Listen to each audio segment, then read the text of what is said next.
गांव की बहू। क्या सावित्री, मैंने सुना है कि मालती की बहू ने अपने सास ससुर को घर से निकाल दिया है। अब क्या कहूं, आजकल की बहुओं का कोई भरोसा नहीं है, कब क्या कर दें। मालती की बहू को देखकर कौन कह सकता था कि वो ऐसी निकलेगी। तू सही कहती है। आजकल की बहुओं को देख मुझे तो बड़ा डर लगता है। कहीं मेरी बहू भी ऐसी निकल गई तो। नहीं, मैं तो गांव की सीधी सादी लड़की से अपने बेटे की शादी करवाऊंगी। इस तरह एक दिन गायत्री अपने बेटे की शादी गांव में रहने वाली मीना नाम की लड़की से करवा देती है। ये लीजिए माँ जी, आपके लिए गर्मा गर्म नाश्ता और चाय। अरे वाह बहू, सच कह रही हूँ, जब से तू इस घर में आई है मुझे तो बड़ा आराम है। तेरे जैसी बहू तो किस्मत वालों को मिलती है। का माँ जी, अब इतनी भी तारीफ मत करिए ना। धीरे धीरे मीना गायत्री की चहेती बन जाती है और मीना भी गायत्री को कभी शिकायत का मौका नहीं देती थी। फिर एक दिन, ये ले बहू, आज मैं बाजार से तेरे लिए साड़ी लाई हूं।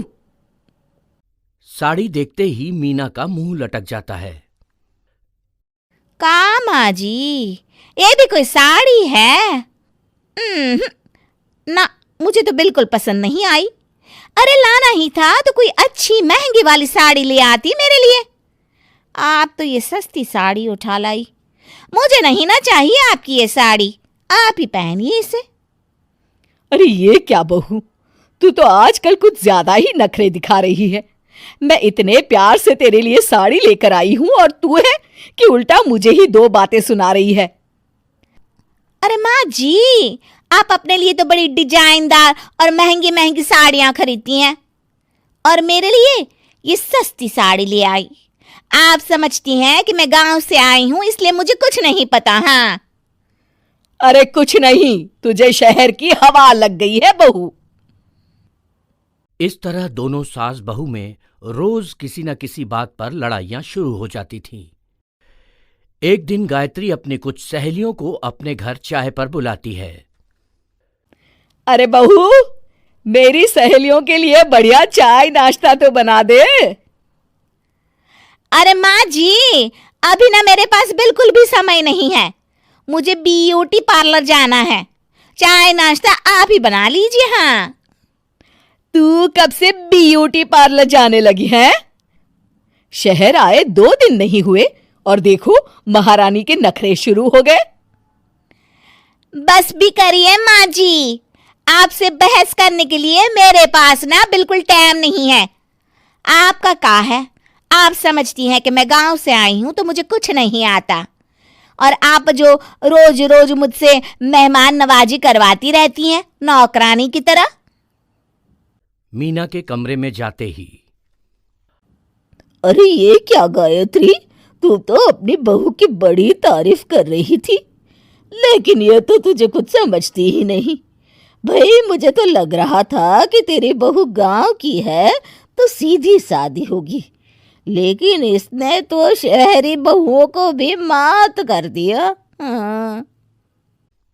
अपनी सहेलियों के सामने अपनी बेइज्जती होते देख गायत्री आग बबूला हो जाती है। अरे क्या शहर और क्या गांव, मेरी तो किस्मत ही फूटी थी जो मैं इसे बहू बना के ले आई। भगवान जाने आगे और क्या क्या करेगी। अब तो मुझे कुछ ठीक नहीं लगता। तू जरा संभल के रहना, कहीं मालती की तरह तेरा भी हाल बेहाल ना हो जाए। अच्छा, अब हम चलते हैं। अपनी सहेली की बातें सुनकर गायत्री थोड़ी घबरा जाती है। अरे ये सुशीला क्या बोलकर चली गई, कहीं इसकी बात सच ना निकल जाए। दूसरी तरफ मीना सारी बातें सुन लेती है। अगले दिन से गायत्री अपनी बहू से कोई काम करवाने से पहले 10 बार सोचती थी। ज्यादातर काम वो खुद ही कर लेती थी। अचानक अपनी सास में आए इस बदलाव को देख मीना, लाइए ना माँ जी, मैं कर देती हूँ ना काम।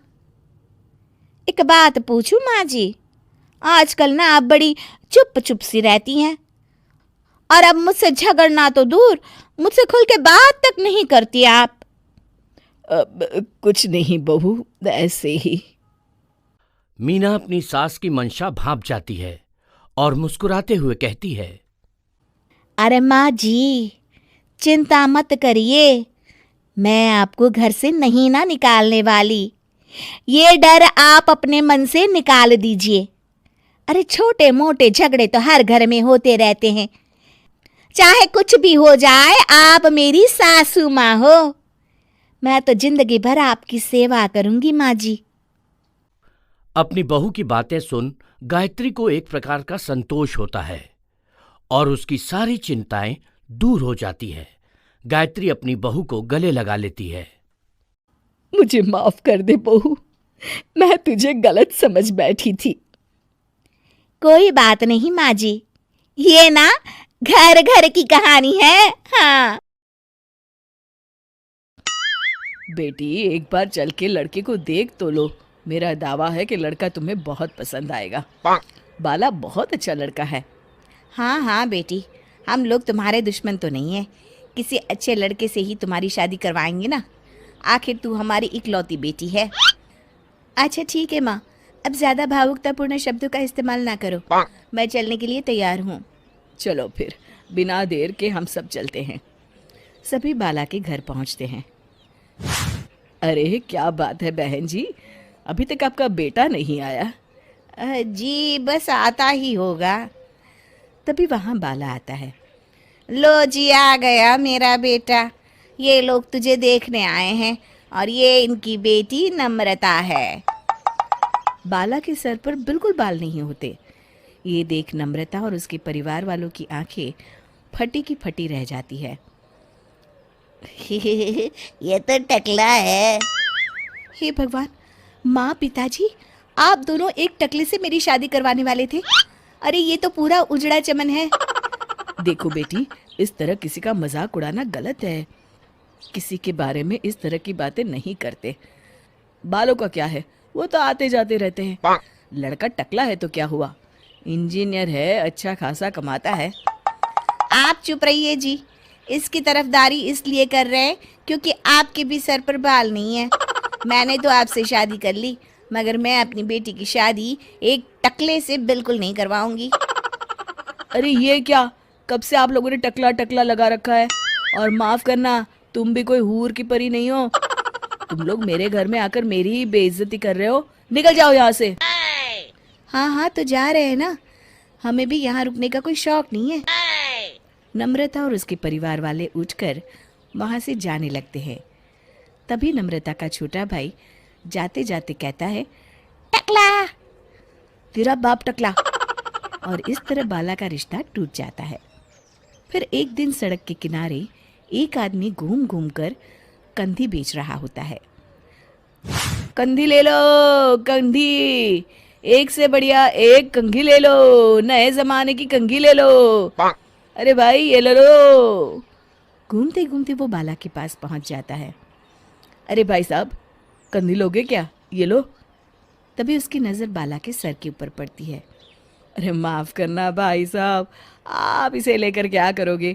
आपके सर पर तो बाल ही नहीं है, आपका तो स्टेडियम पूरा खाली है। चलता हूँ, कंधी ले लो, कंधी ले लो। कंधी वाले की बातें सुनकर बाला को बुरा लगता है।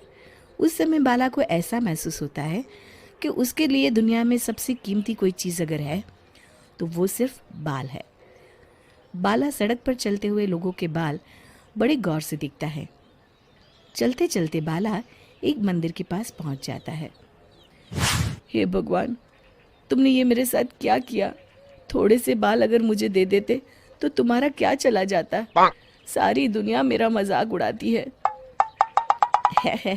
अरे भाई, आज पहला इंसान देख रहा हूँ जो मंदिर आकर भगवान से अपने लिए बाल मांग रहा है। बेटा, भगवान ने तुम्हें सब कुछ तो दिया है, अच्छी सेहत है, अच्छी नौकरी है, लगता है तुम्हारी तबीयत ठीक नहीं है। घर जाओ, सब ठीक हो जाएगा। बाला वहाँ से चला जाता है। घर पहुंचकर बाला खाना खाता है और अपने कमरे में सोने के लिए चला जाता है। फिर सुबह जब बाला सोकर उठता है तो आईने के सामने अपने आप को देखकर हैरान हो जाता है। बाला के सर पर एकदम घने बाल आ जाते हैं। बाला खुशी से झूम उठता है। अरे ये तो चमत्कार हो गया, मेरे सर पर बाल आ गए, लेकिन ये हुआ कैसे? दोस्तों, अगर आप इस कहानी का दूसरा भाग देखना चाहते हैं तो हमें कमेंट करके ज़रूर बताएं।